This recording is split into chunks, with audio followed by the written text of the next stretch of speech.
brought up the latest on the ABC News website, and we can see quite a few different stories around here.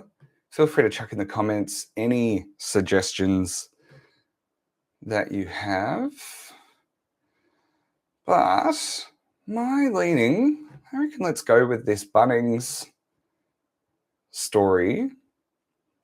Bunnings breached privacy laws by using facial recognition on customers, commissioner fines. So if we look at the base of the story, and this is really nice about the ABC's current news design, is it gives this really nice summary, which in a lot of ways is kind of a media lines summary that can help you with an interview. So in short, Bunnings has interfered with the privacy of hundreds of thousands of customers by using facial recognition technology without gaining proper consent, the Privacy Commissioner has ruled.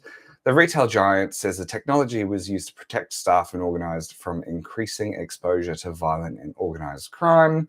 What's next? The Commissioner has ordered Bunnings not to repeat the behaviour and to destroy all personal information collected. Bunnings will seek a review of the ruling. All right, let's have a crack at turning this story into some media lines. So coming to our template, I think what will work really well here is being a digital rights, privacy rights advocate. So I'm a privacy rights advocate and I want new laws to protect people from facial recognition. Now, as I'm going through this, jump in, feel free to come in with any suggestions. If you want me to try a different audience or a different goal, we can do this together, have a crack.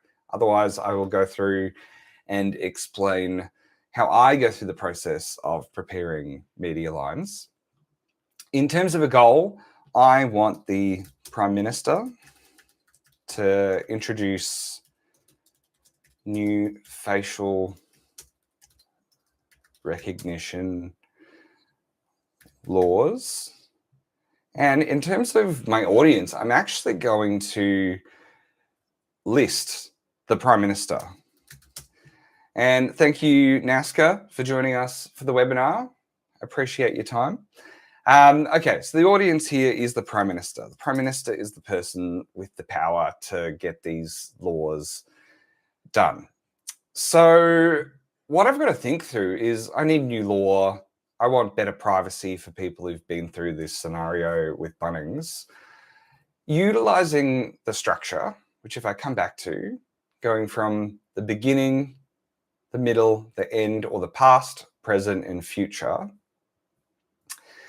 What's the context I want to set here? So I think in terms of the past, as a privacy advocate, I want to remind people what happens when our privacy isn't protected.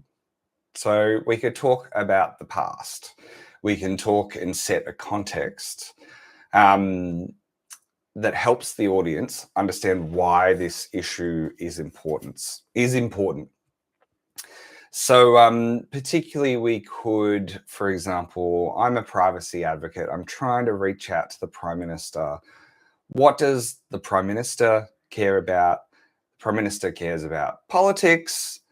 And if they want to get these laws up, maybe I need to give the Prime Minister a positive sense of laws that have worked well. So maybe my first message could be, we have really great laws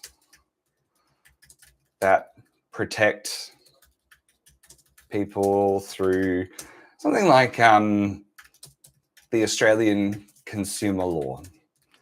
So we could say there are really great laws that protect us in this, but they haven't kept up.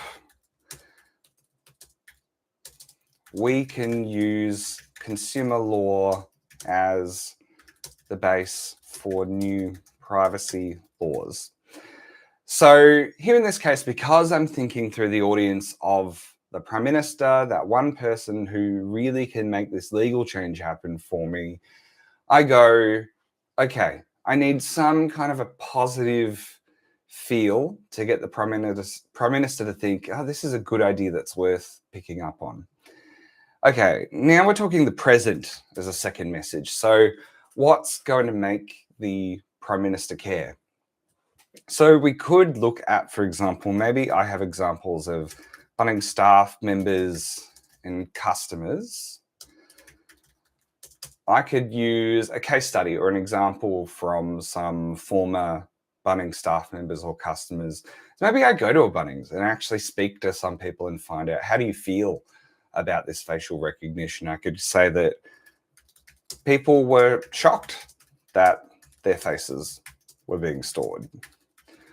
So for my second message, that's bringing in more of a human element, a human story into that. And then a third message is giving the Prime Minister, that one person who I'm really, really trying to influence here, making sure that I really bring it home. What is the future here? So maybe my message is that all Australians should have control over their privacy and data. This is a chance for the government to act proactively. So this is just one example. So taking from this Bunnings story